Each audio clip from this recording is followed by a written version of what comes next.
அரசு கொடுத்த இடத்தை விட திரு விஜய் அவர்கள் கேட்ட இடம் சின்னதுன்னு சொல்லப்படுது. இப்ப விஜய் அவர்கள் கேட்ட இடத்தை கொடுத்திருந்தால் அதே பாதுகாப்பு மக்களுக்கு இருந்திருக்குமா அப்படின்னு ஒரு கொஸ்டின் கேட்கப்படுது. அதுக்கு நீங்க என்ன பதில் கூறுவீங்க? இந்த கேள்விக்கு நேரடியா என்ன சொல்றதுன்னா, இப்ப காவல்துறையை பொறுத்த வரைக்கும் அவங்க முதல்ல இருந்தே தான் சொல்லிட்டு வராங்க. அவங்க கேட்ட இடம் ஏற்கனவே அவங்க கேட்ட இடங்கள் இதை விட சின்ன குறுகலான இடங்கள். அப்புறம் தான் இதை நாங்க கொடுத்தோம் அப்படின்னு தான் அவங்க சொல்றாங்க. அவங்களும் அதை நாங்க அந்த இடத்துல கொடுத்திருந்தா என்னங்கிற மாதிரிலாம் இன்னும் ஃபோக்கஸ் ஆகல.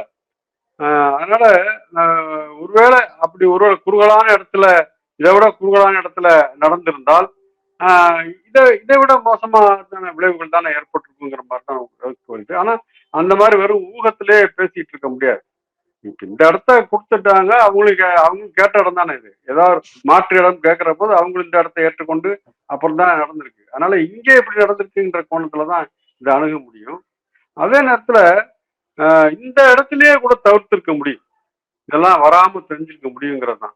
ஏன்னா முறைப்படி நடந்திருந்தா சரியான நேரத்துக்கு கூட்ட ஆரம்பிச்சு எவ்வளவு வருவார்கள் என்று திட்டமிட்டாலும் அவர்களை மட்டும் அனுமதிச்சு அந்த மாதிரிலாம் நடத்தியிருந்தா பெரிய அளவுக்கு இந்த இவ்வளவு பெரிய துயரம் நிச்சயம் நடந்திருக்காரு.